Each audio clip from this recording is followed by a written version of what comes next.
Мен сондай әдемі болып тұрмын, бірақ маған ешкім айтқан жоқ бүгін әдемі болып тұрсың деп.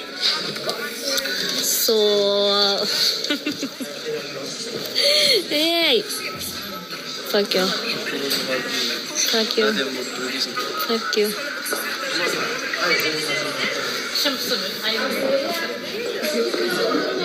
Мен өзіме ұнап тұрмын бүгін. Себебі мен ұйқым қанды, кеше 9:30-да ұйықтап қалдым. Бүгін таңғы 5-те тұрып алдым. Сосын тағы ұйықтап қалдым. Менің жаңа түсім қалай сіздерге? Вот, как я и говорила, на улице очень холодно, да, өте салқын. Біз енді сәл жылы киініп жүрміз, себебі мен вообще шапка киюге жоқпын, бірақ киіп жүрмін. Себебі мен де жөтеліп жүрмін, бірақ енді Нұржан сияқты қатты ауырып тұрған жоқпын. И күнім киімімізді түсірмейміз, себебі бізде енді таңсыз басталды. Мен де еркелігімді сәл қоям дедім. Ол да қырсықтығын сәл қояды деді. В общем, енді не де болса 5 айға шыдадық қой. 5 ай жүрдік қой. Значит, дальше, наверное, постараемся общий язык найти. Ұрыспай. А пока что қыздармен шай ішуге келдік. Гоха бар мында, Саида бар. Давайте. Все, ас болсын бізге.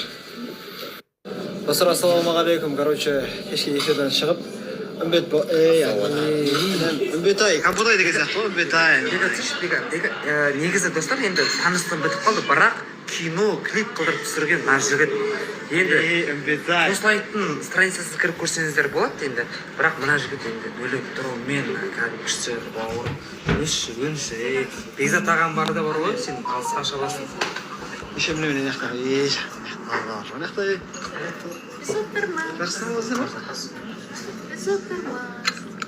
Наолты, науман мейсің? Қайма жақсы мөлі анасымен? Кейім дәлдер бағамыз. Сіздің көзіңіз қайта бір жана бастаған сияқты. Да, я тоже это заметила. Жаным. От пайда болды. Не үшін соншама бір-бірлеріңізді қинап жүрдіңіз екен?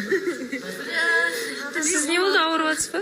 Қарғыс дейді ау, Сондай ма? Бірақ зато жылытатын адам бар енді, иә? Ауырғанда қорқынышты емес мысалы, иә? Қарғыс келіп жатыр, мына жақтан. Әйтеуір сіздер бірақ ешқандай қарғысқа қарамай өздеріңіз бақытты болып отқан сияқтысыздар. Трансформациядан өткен маған ештеңе вообще қайттан. Арке, бізде жақында енді кастинг болады. 14 қараша күні. Егер сізге мүмкіндік берсе, қай ескі қатысушыны отырғызып қоятын едіңіз? Мен по-любому өз құрбыларымды айтамын. Вира, Зарина, үйдегі бар қыздарды шақырамын. Гүлвира бірақ қатысушы емес. Жұмыстармен сыртқа шығып бара жатырмын. Образмен де осындай. Қазір кішкене тамақтанып аламын, сосын ары қарай жұмыстарыма кетемін. Көпшілік адам сұрақталды, тойға неге бармадың деп. Жұмыстарым болып қалды негізі. Мадикошта сторис алып қалды да. Мадикошта жұмысы болып қалды деп. Десе баратын едік. Сол. Алдағы уақыт әлі көп тойлар бар ғой. Шілдехана, бесік той деген сияқты қызметтеміз. Алла қаласа. Той көп болсын.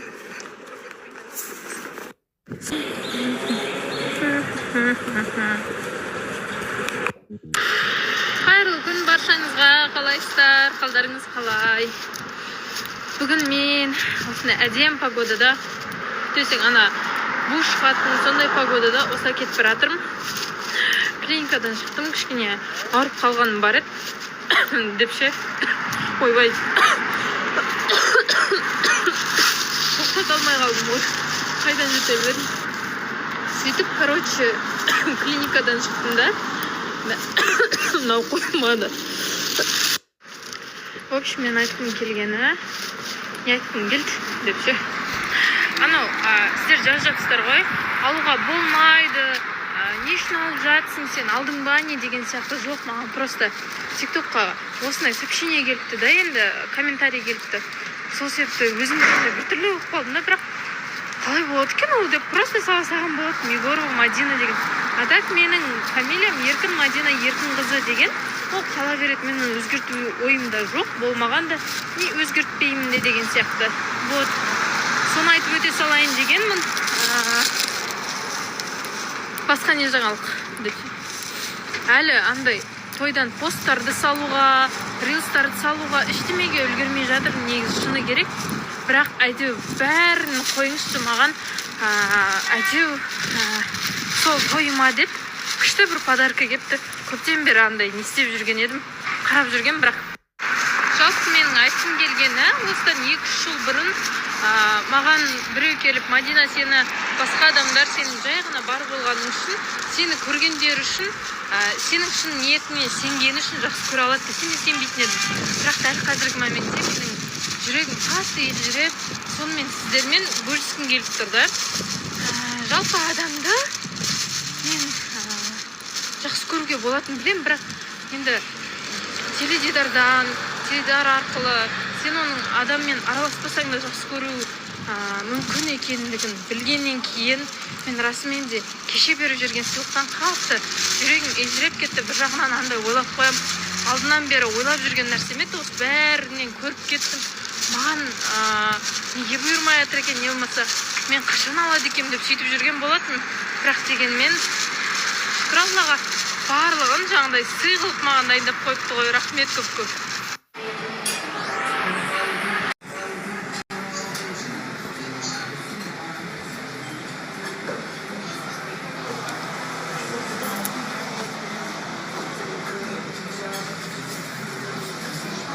Саламатсыз, Зарина ханым, қалайсыз?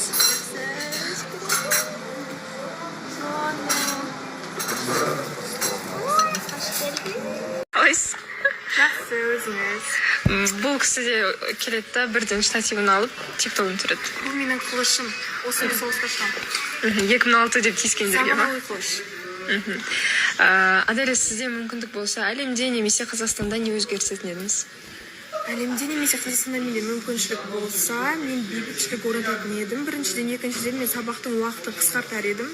3 немесе 4 сағат және де жұмыс істейтін уақытты да 5 сағатқа қысқартар едім де 3 күн 4 күн демалыс берер едім. Себебі біздің қазіргі қазақстандықтар, біздің еліміз, халқымыз өте көп шаршайды және де біз көп жұмыс істейміз. Сабақ оқитын балдардың да мен ойлаймын қазіргі жастардың миы ашиды деп, себебі бізде керек емес пән көп дегендей сондай нәрселердің барлығын жөндейтін едім, егер де менде сондай билік күші болса.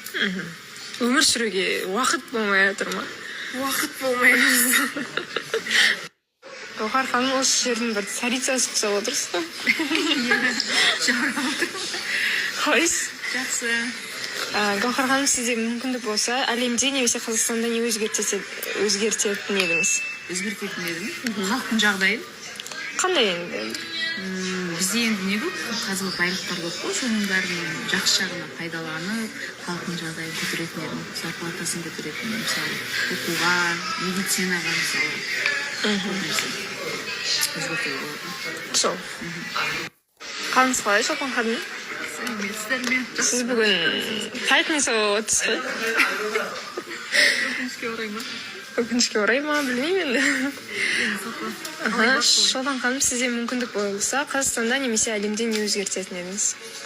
Қазақстанда бірінші очередке білім жағын қолға алатын едім. Адамдардың более білімді болуына және де психологияны изучать еткендеріне, адамдардың шамалы даналығы көп болғанына үлесін қосар едім.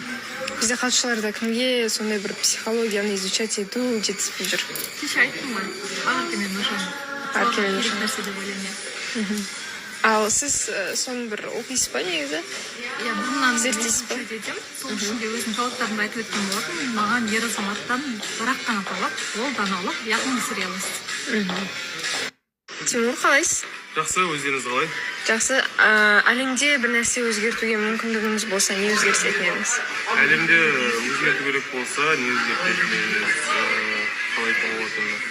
Барша енді елді бірдей деңгейде қоятын едім. Барша бүкіл әлемде қанша ел бар, соның барлығы бірдей деңгейде өмір сүретіндей қылып, сондай қылып өзгерткен едім. Қызық екен.